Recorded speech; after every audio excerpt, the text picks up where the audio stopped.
Whew, oh, thank God. I heard all these rumors. Does he have COVID? What's the matter? He just got some big hat on his head there. Yeah. The great Mark Puttenvink is back. It's Bah, humbug. Monday at 11. We're not quite 11:30 yet, but we're early. Couldn't wait to get on with him. Mark, so if people don't remember, Mark has a company, Patriot Training Systems, trains military personnel, high school athletes, mothers, whatever it is. He trains everybody. Mark had also trained the New York Rangers many years ago after I was there. He didn't think that he could handle training myself. How are you doing, bud? I'm doing well, thank you. Somebody that sent me a picture is so, like, you talk about our training back then when I played, and it was nobody's fault. We just didn't know as much. We'd had this woman come in and teach us. It was kind of like ballet and yoga and stretching all combined. And it's practice at Rye Playland. We're out on the deck at Playland Up top, yeah. And she was a pretty attractive woman, so it was okay. Yeah, I bet you nobody paid attention other than. Right. That's funny. Yeah, but that's good stuff. That was going back then too. It was weird because we had. It's awful. I'm gonna forget her name. She's a skating instructor too. Herbie Brooks brought her in. Laura Stam. Yes, thank you. Yes. Yeah. And she was good. But again, it was the same thing. Back then, like the stubborn men. Like a woman's going to teach me how to skate. Right. She was good. She taught us some good stuff. Like I actually went to St. Petersburg, Russia with her. Oh, really? It was me, her, Lou Viro. Remember, Lou was with the 80 team. Yeah. Glenn Anderson, I'll talk to you about that off camera. Yeah. I forget who else, but we did for Slava, for the Russian Hockey Federation, we did a week-long symposium in St. Petersburg, cool. Training methodology and all kinds of stuff. Two questions there. First of all, have you heard from Laura Stam what she's doing or how she's doing? Not recently, no. I was there in 2012 with her. Right. And Lou Vero was actually very good friends with two great friends, Walt Kyle and John Kyle, his brother. I think he coached them in Waterloo, Iowa. That was their hometown. He coached them there. Yeah, and Lou went on to have a lengthy career with USA Hockey. And I got to be really good friends with him. And he was great in that I went to college, was obviously playing with the Rangers, the Kings, settled here. I hadn't got my citizenship. I had my green card. And he was always talking to me about how important it was that I become a citizen. He's very patriotic about it too. He wasn't lecturing me, but he was just saying, Tom, here's all the things. And then after 9/11, I remember him talking to me all the time. I realized, he's right. I've got to get this thing done. So I was, we had a blast. You know who was there with me too? Also was Matt Nickel, who former strength coach of Toronto Maple Leafs. Yeah. And now I think he owns or is one of the owners of BioSteel, but he trains in the summer all those guys up there, Stamkos, and he's got a whole group of guys he trains. Right. He's a really good trainer. Really, we had a blast. He and I hit it off. We had a great time. I guess that Gary Roberts is a really good trainer now too. Yeah. He's trained a lot of kids. Really big on the diet and all that kind of stuff too. So it's good to see because you want to get results. You want to keep your results. You'll learn on ice your skill set, and then be able to stay healthy and strong and everything else. Big game for our Greenwich High School women's hockey team on Saturday. Now we lost the game 3-0, so it's odd for me to say it was a big game. But we were shorthanded in players. We only had to do it with 7 forwards and 3 defensemen. We played a team that was a really good hockey team in Darien. They had the full lineup going, and our girls played fantastic. We're not as talented as them. Then obviously we can't, toe drag through people and stick handle. So we're trying to teach them those indirect passes and getting a pass to the defenseman, getting into forechecking, shooting for the rebound, all that stuff. And they were great. I think it probably helped because they realized, if we're going to have a chance in this game, we're going to have to do all those little things. And they played great. It was good to see. I think that as a coach, that's more satisfying than seeing guys being able to toe drag. When you see them execute what you've been working on and coaching them to, that's really gratifying, I think. Yeah. No, it was really, and even we walked in at the end of they flood the ice between second and third period in high school games here, and we walked in between periods to kind of give them the pep talk, whatever, and they were doing all the talking. They were talking themselves. We just left them alone, and we talked a little bit after, but we let them go on with their stuff. It was great. It was great to see. They're great. Yeah, I said before, listen, I enjoy coaching all the time, but I remember coaching high school boys. And the high school boys were just like I was when I was in high school. I wouldn't know how to listen to anybody. Girls are great, It's different. They're totally different. Coaching and training girls. In fact, I have a new client. Been training her for 3 weeks now, and she's really picking up well. And she just started, right? She just started, and I said to the guy, I go, well, it's because they actually listen. They don't come in with preconceived notions, And she's doing really well. And she's a really successful. She was 200 pounds, and I'm only saying that because she's very public with it. And she started a website with healthy eating and cooking and lifestyle. She's just a 24-year-old kid, but she's mature way beyond the 24 years. She's a really nice kid. And, you showed me a video. Like she looks like she's really paying attention. Yeah, she's rolling under and countering and everything like that. But just like I said, the fact that she'll on her website or even on her Instagram, you see some of the old pictures of when she was heavy, and now. That's good. So that's inspirational for people, right? Yeah. I mean, to see, anybody can do it. You talk about coaching. It reminded me. I don't know why I thought of this the other day, but I had a terrible slap shot. It was awful. I mean, the guys would laugh. I couldn't shoot, through a wet paper bag. But so one day in practice, my college coach Rick Comley, he was a fantastic guy, meant a ton to me to help me get to the NHL. He had a guy on our team by the name of Jeff Taskoff who had a really good slap shot. And he was going to show me how to shoot slap shot. Well, I was willing to learn. There's no question. I wanted to learn, but I was just insane because I couldn't do it. And I just got so frustrated. It was just like, they said, okay, Tom, stop. It's okay. They said, okay, we won't do it today. We'll try it another day. I was just incensed. I guess I liked the fact that I wanted to be able to do it so well, but I just was totally out of control. Yeah. I've always been kind of anti-slap shot. Yeah. I think you see it now. How many times, other than from the point, but even now from the point, you you got to shovel it to the net. You got to get it there quick. Look for redirect or something. It's years ago. Yeah, Guy Lafleur come flying down the right wing and just blast it. But the goalie pads were this big then. Yeah, totally. Yeah, I agree totally. Yeah, especially with the new sticks. I mean, you can get a lot of torque on the sticks, right? What's interesting about you mentioned sticks. So some of the European players I've known over the years that played when it was still like in Czechoslovakia or Soviet Union was still coming. They didn't have a lot of money. Right. You weren't allowed to take a slap shot because you break a stick. Oh. And that's why most of those guys develop really wicked wrist shots. Oh. Yeah. Because then we're not allowed to. Yeah. Ron Jameson here, one of our loyal listeners. He makes a good point here. It's about the hip rotation of the hips and weights, and you're correct. And that's also weight transfer. It's also why I'm terrible at golf. Yeah. I'm off of golf. So I haven't talked to you since I went to Arizona. I went to Scottsdale. Yeah, I saw that. Yeah. Yep. So the Rangers do a really good thing. They've got some great guys that they spend a lot of money on season tickets right down by the glass and everything. Very successful gentlemen in business, and so they bring a few of them out. And we went to a really cool place in Scottsdale called the Wrigley Mansion. That's actually the Wrigley family, the bubblegum. Yeah. And we were up.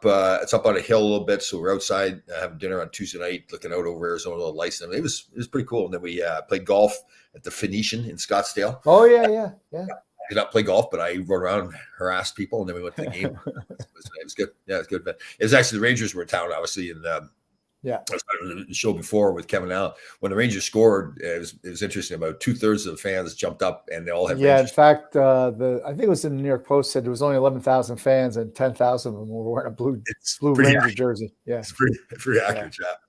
Yeah. It was pretty much like that when you go down to Florida, to Tampa or Florida. You see a ton of Ranger fans. Yep. Definitely. How did your Jets play pretty well on the weekend, didn't they? On Sunday? Well, Zach Wilson played well in the first half, and then he kind of fell apart in the second half, and they ended up losing. I think I didn't see the game; I was busy all weekend, but I think it was I want to say 31-24, something around there. Right. So they're 3-10 now. Right. All right. So big topic of discussion: COVID, obviously, either how bad it is, but the reaction to it and shutting down games. Some talk that there's already some teams have been shut down in the National Hockey League. I think it's 3 or 4 of them. And then obviously talking about the Olympics, whether they should go or not. So, and for me, I didn't think as long as COVID was around, again, more of the reaction of it, especially now knowing that I think you were the first one that said it to me that anywhere from 3 to 5 weeks, it sounds like, of quarantine if you test positive while you're over there. I think it's 21 days in China. So it is. Yeah. So again, you and I will stay away from the politics of it all, but there's going to be so many differing opinions on all this, and very strong opinions, some of which break families up and friendships up, which is insane. Hold on, Mark, one sec, really quick. This is very interesting here. So one of our listeners here, William, the microwave behind is blinking, is bothering him. Oh, so is it going to put you in a trance? Hold on a second. No, leave it on, because I like to bother him. So leave it on. I want to make sure it really annoys him as much as possible. I just saw it now in the background too. Yeah, maybe. So leave it there. Just as long as it bothers William, we'll keep it there. That's good. Excellent. Okay, go ahead. Sorry. Well, no, I was going to say that if you look at the 3 leagues, the NBA, the NFL, and the NHL that are currently underway, you have all these positive tests. Like the NFL, I think had 100 tests. No one's sick. Yeah. No one's sick. And then they canceled games yesterday. They're going to play them Tuesday. Yeah. So what is the big difference between yesterday and Tuesday? So I just don't understand all the machinations of everything everybody's doing. I wonder if it's not as much about the medical and health part of it. It's more the precedence and saying, like, people are going to say, okay, well, listen, you guys are all tested positive, but you're still playing. What are you doing? I mean, is football more important than society, whatever? That's my guess. Yeah, well, I'm sure that's part of the rationale. But my view is I hope I'm right. I hope I'm not wrong. But Omicron seems to be a mild headache. So we're shutting the planet down again for a mild headache. I know. And if you really want to take a deeper dive into all this, and this will be the last thing I said because we could go really far with this, but last year there were 45,000 deaths by guns, whether it's a long rifle or a handgun. 45,000. It's horrible, no question. 42,000 some odd thousand. Deaths by auto. So if you add those two together, it's 87,000. Right? I'm showing off here my math. Good job. Yeah, 100,000 deaths from opioids. Yeah. So there were almost 15,000 more deaths from opioids than there were of the combination of auto deaths and guns. Mm. So it just makes you question. I think I told you this. I did with Roger Nielsen coaching clinic bazillion years ago up in Ottawa, up at University of Ottawa. And Mike Keenan was one of the speakers, and he came out. And this is when the whole statistics were starting to be used in the NHL more. And now, of course, it's very statistic, Corsi number and all that. He said, you want to use statistics like a drunk uses a lamppost for support, not illumination. That's a great saying. It really makes a lot of sense, right? I don't like Mike Keenan that much, but that's a very good saying. Yeah, I don't care for him either, but I held on to that one for almost 30 years, I think. Yeah. That's good. That's excellent. Yeah. Very good. I wonder if you made that up himself. That was very good. That's good. No, I'm not that bright. So I have to tell you, last night we're having dinner and looking down at the dog, and I said, she's really a pretty dog, Beth. And Beth says, I make good choices. I go, yeah. And she goes, I do have my off days. That's got a good sense of humor. Oh, she was on fire last night, man. She was like, really, we're watching something. I'm looking at her like, what came over you, man? You're funny and you're sassy and you're like borderline aggressive. I like it. Yeah. Yeah. How long have you two been together? It's around 16 years, maybe. Right. So where did you first meet her? The old-fashioned way. Match.com. I shouldn't promote them. I don't even know if anybody even uses that anymore. So you communicate back and forth, and I got a message or whatever internally, but there was no picture, and I was like, So did you meet her online? Seriously? Yeah. Oh, okay. This is what happened. So no picture, and I'm like, yeah, no way. Yeah, there's no way. So I read her email, and she said, I really like what you said on your profile about how your children are important and your this and that. Oh, and you didn't use your children, did you? Oh, that's awful. Yeah, no, of course. Puppies and kids. Yeah, I didn't have a puppy, but I had kids. Okay. So I went out and bought a puppy too. But anyhow, so she said something to the effect that I don't put my picture up there. I just don't want it out there, but I would gladly send you some. So I'm like, okay, this works. So we agreed to meet. Now, was your picture up there? Oh, yeah. So she still saw what you look like. She still was interested in you. Right. Well, she does have some vision problems. She's had corrected since then, but it's too late. Right.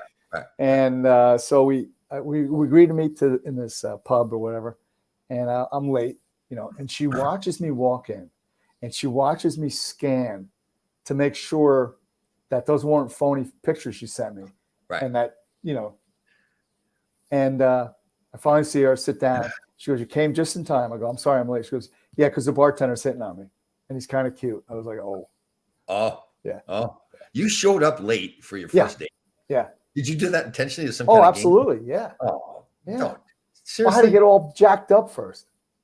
Well, sure. But I mean, so what are you trying to say, that like you don't really think she's that important? So I'm not going to, like, if I show up on time, it makes it look like I like her too much. Yeah. You want to be kind of like chill and like, See, I can never figure. She saw right through it, of course. Yeah, I can never figure those games out. I start doing that stuff. I'm not smart enough to figure out. No, I don't profess to be smart about it, but it was my game, and it was a bad game, by the way. It didn't, thank God that she's a kind-hearted soul. And was the bartender really hitting on her? Yeah, well, yeah, younger guy too. Good-looking kid. Yeah. Good, nice. And then so that obviously the first date went well. Yeah, we had a good time, and then I think the second date we went to a comedy club, which is always a good date because you're gonna laugh, Right. And the guy was hysterical. Did you get a kiss on the first date or what? It's so long ago, Tom. I don't remember. Come on, I think the comedian gave me a kiss. Is that right? Okay. So my second wife actually, so we got set up by some. I was coaching with, and his wife was a figure skater. My second wife had been a figure skater, so they knew each other. We had dinner at their place. So, of course, I went for a kiss on the first date. Didn't get one. She shut me down quick. So I took her to a movie the next date. It happened to be Bad Santa. Have you ever seen Bad Santa? Oh yeah. So my second wife, she wasn't a prude or like that, but she wasn't a potty mouth. She didn't say I swear it. Right. Like every other word in that movie is the F word. Right. I'm sitting there and I'm just cringing because I really liked her, obviously. And I go, I'm sorry. I just didn't know it was like this. She had a good sense of humor, though. I think our third or fourth date, one of my fighters, Sean George, was getting married at Tavern on the Green. Right. And she's looking phenomenal, right? Yeah. And I'm going to pull into the parking deck, and this guy's coming, and the real Mark took over. She finally got a glimpse of the real Mark. I'm starting to get all jacked up, and she starts undressing to calm me down in the car. Oh, really? Oh yeah, she's a very smart woman. Oh, geez, that's good. Married her right away. Yeah. And so then, and like so we get it, and now we're walking in the Tavern in the Green, and there's a homeless dude on a bench, a brother. I love brothers, I really do. They're the best. Right. And he sees Beth, and he sits up and he says, "You're looking fine tonight." I mean, he's got his game going. Right. I have no game. I'm already like negative here, right? Well, she saw the anger and over a parking spot. So this guy almost left with her too. So now I'm down 2-0 to the bartender and a homeless dude. Yeah. So now he's still with you though. Yeah. We go in. Yeah. And this is when I decided this is the woman that I really need to be around. Right. So now we stand up for the toast, and I'm holding my champagne glass in one hand, and I'm grabbing her butt nice over her move. dress. Yeah. Nice move. And she says, "Turn around really slow." I go, "Watch." She goes, "Just turn around really slow." I started doing and I didn't realize there were like those French glass doors behind us, right. And the outdoor deck where all the people are dining are looking in. Yeah. So and she was cool with it. That's a good move though. Like it shows that you were attracted to her. Yeah. So I appreciate just saw some bad news. Sorry to interrupt you there, but one of our listeners, John Pickett, hey Tom. Oh geez, yeah. I know he's been sick. I don't know what he was sick with. I know. Actually, I saw him out in LA. Well, probably about 3 years ago. We were doing the workers' comp stuff, and he was out there traveling around. We were pretty much in all the same doctor's offices at the time too, and he was kind of ill at that time too. So, yeah, I didn't know him personally, but we had conversed through Facebook a few times. I guess we had some mutual friends and stuff. Yeah, that's right. I've seen him on Facebook. That's right too. Yeah, that's too bad. Stinks. Yeah, I mean, I hate to see when anybody passes away, but he was a good guy. I get the feeling he was a real good guy. Yeah, he seemed like a really good guy. I didn't know him. I guess I must have played against him at some point, but he was a little older than me too. But I think he played here. He played in Vancouver. Yeah. Right. I don't know where else. Definitely. Might have been was he in New Haven maybe or Providence? I forget. Could have been. Yeah. We lost a few guys. I mean, I think back like to Willie Huber that I played with. Who's the guy? There was a guy. Might have been. Was it Gaetan Duchesne in Washington? I can't remember that. Lost a few guys. Yeah. Obviously Bob Probert. So that's tough. Never easy. Yes, never easy. So did we touch on the girls hockey team? Yeah, you were mentioning how they played really well Saturday, and again, it's so rewarding to see them make plays that you've worked on, and again, it shows that they're paying attention. And well, you know what I was thinking to myself, okay, take it easy on them, don't push them too much. Like I thought, okay, if we get blown out, like it's 10-0 or something like that, then just don't push it too much. But I tell you what, like they themselves were really pushing themselves, so I really found myself getting into it more, like really Sure. more cheerleader. Get you juiced up. Yeah. Yeah, cheer them on a little bit. Like, keep going, keep going. It's funny too because you mentioned you let them talk it through in the locker room. Most people think in the NHL, like before, during, and it's not. I mean, maybe every room's different, but the rooms I've been in, not a whole bunch is said. The players talk. The coaches don't really say much. Yeah, I mean, for a coach to come in, so basically, okay, you have the pregame talk and then 2 other talks in between periods. So 3 times you're coming in an 82-game schedule plus the regular season and playoffs. So you're probably talking like 300 talks that you'd have to have. Right. These guys, it just there's nothing much to be said. I mean, and at that level, guys know what to do. Yeah. Oh, totally. So yeah, some of the best talks we had was amongst the team. Like, come on, guys, let's go. Yeah. Like this is here's what we're supposed to be doing. Let's get it going. We had some funny ones. So we had a couple funny stories. So one time with the Rangers, so we were at Rye Playland, so at practice rink. Right. No, was it the practice rink when you were there? Yeah, I hit the Ferris wheel more than once driving in the morning. Yeah. I had to drive back through all the rides and so we were playing bad. So we typically what we do, we go around the room and everybody give their opinion. Okay, what we need to do. And Mike McEwen was on the team. And Cue Ball is a great guy, but he was kind of one of those goofy guys. So wait, before you go on with Cue Ball, so you practiced at Elmsford then, right? No, I missed Elmsford. Because we were on the other rink. I was on the other rink with a bunch of guys. Oh, and it was, as you know, it was different back then. So got like JD and McEwen, I remember coming back from injury, they'd skate with us. Oh, because they couldn't skate in practice. Right. Yeah, and he was a real good dude. He was slick, man. He could. Yeah, he was a good player. So he played really well. Played with the Islanders for a while. I think he won a cup there with the Islanders too. But he, so Cue Ball was a little bit, I'd say goofy. Is probably the way to say it. So he said his thing, and sitting right beside him was Thomas Sandstrom. Thomas Sandstrom didn't speak very good English at the time. So when Mike McEwen basically said, "Well, guys, I just show up and do my job," we're all like, "No, that's Cue Ball. There's no, that's just what he was. Nothing profound there." So now Glennie Hanneman was on the team, and he was such a team guy. The team was everything to him. I know, team. A lot of guys, the team is a big thing, but Glennie over the top with how important the team was. So he didn't like Cue Ball's answer or statement, but he understood that was just Cue. And so he was kind of against, at that point, there was a few guys that were still against the Swedish players, right? Enough and everything. This is the early 80s. So Thomas Sandstrom was next, and he goes, "I just agree with what Mike McEwen said." They broke in English because he didn't really speak that good. So, of course, Glennie took that, and he just became incensed. And he had played with Tiger Williams, who was a great team guy as well. And we're walking out, and he goes, "Tommy, Tiger Williams would kick the out of him for saying that, and he's just incensed." So we go out on the ice, and Thomas Sandstrom has no idea what's going on at this point. He doesn't know Glenn's just irate at him. And Thomas, we didn't understand him very well. He would do things to just, back then you didn't shoot high at practice on the court. Right. But of course, Thomas now, not knowing anything's going on, comes in, fires a high hard one at Glennie's head. And so Glennie now loses his mind. He's throwing his gloves and sticks and everything, chasing Thomas Sandstrom around. We're trying, it's funny. So we're trying to intercept Glenn. Yeah. And actually Ted Sater was the coach at that time, and his wife was Swedish. So Glenn goes, "You chicken, this Swede and all this, and F you Swede," and chase around. We finally Glennie all settled down. Again, and it was hilarious to watch, right? Because now Glennie's out of his mind. So we settle him down, we get him back in net. 10 minutes later, now Thomas Sandstrom knows what's going on, and he intentionally comes back now and shoots another one at Glennie's head. Oh, Jesus. And Glennie's out, he's out again, chasing him around. And I think they finally had to take Glenn off the ice. He just lost his mind entirely. And it was it all stemmed from one of those team meetings we had to get things going. It's amazing how the locker rooms, the demographics have changed. Yeah, totally. Since then. Well, and it ends up that once we got to know Thomas, he was a fantastic teammate. And the other guys, Jan Eriksson was like that. Anders Hedberg, Ulf Nielsen, all great team guys. In fact, some of the Swedes were, pretty much every Swede I ever played with was a fantastic team player. Yeah, I can't think of a Swede I met that wasn't a good guy. They were all just good. I mean, I still stay in touch with Andreas Johansson. Oh, yeah. Real good kid. Yeah.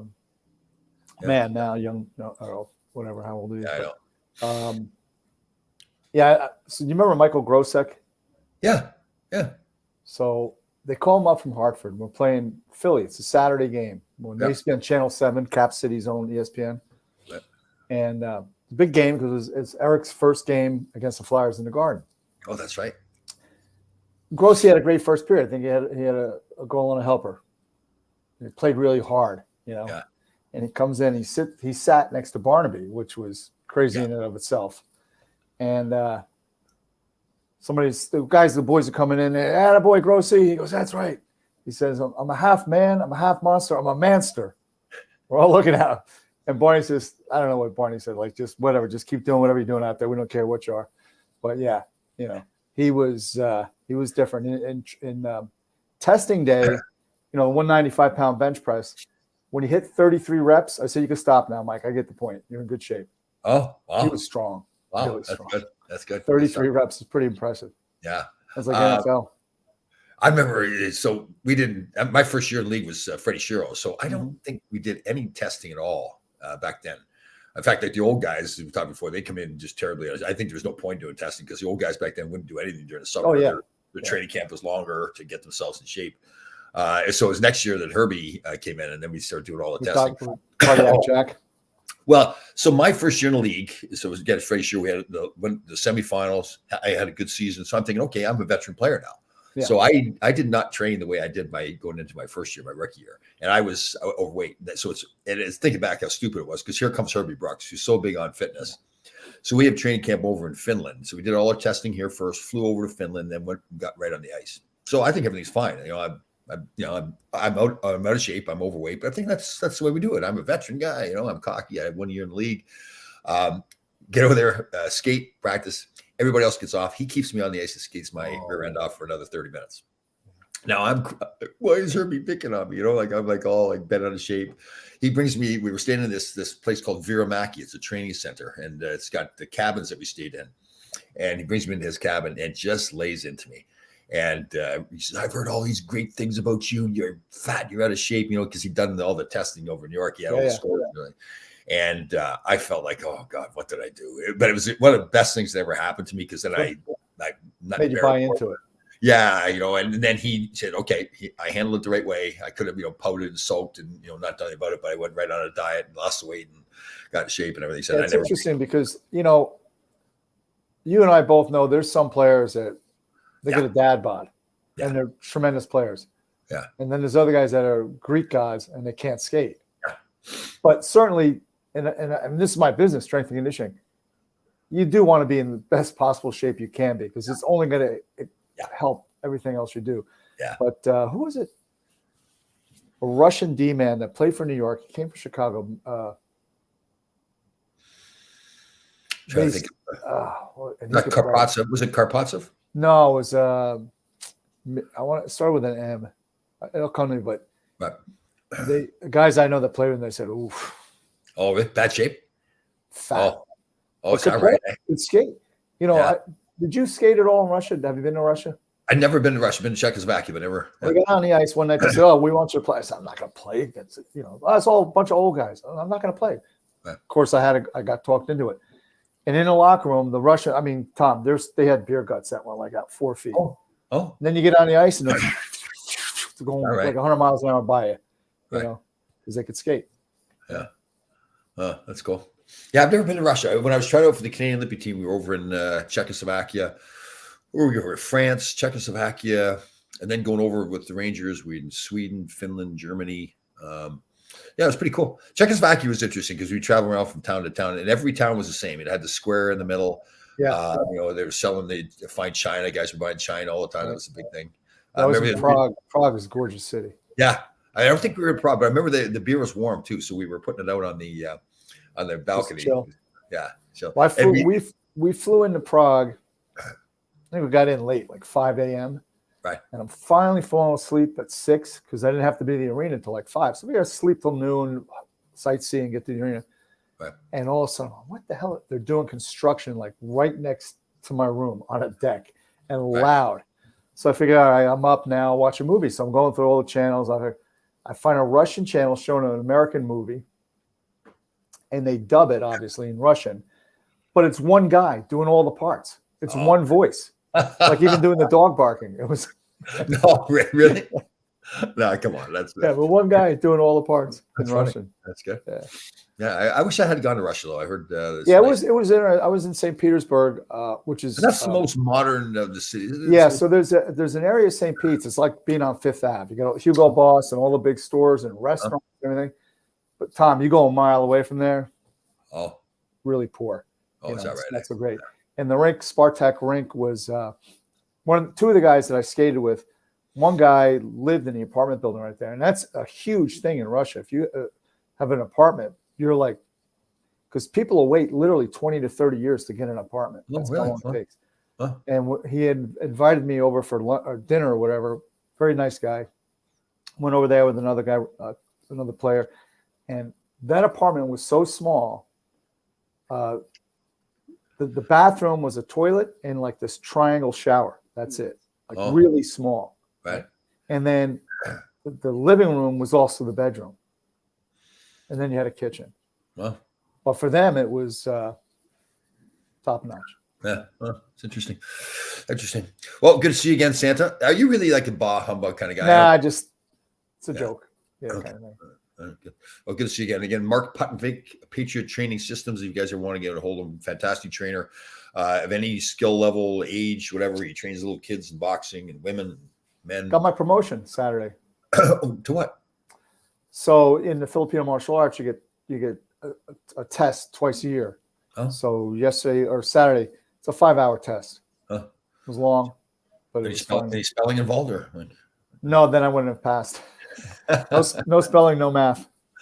All right, again, Mark Puttenvink, Patriot Training Systems. If you ever want to get a hold of him for any training questions or training itself. So good to see you, bud. We'll see you next week. Always, man. Have a great week. Merry Christmas. Merry Christmas to everybody. Yes. All right, brother. Talk to you.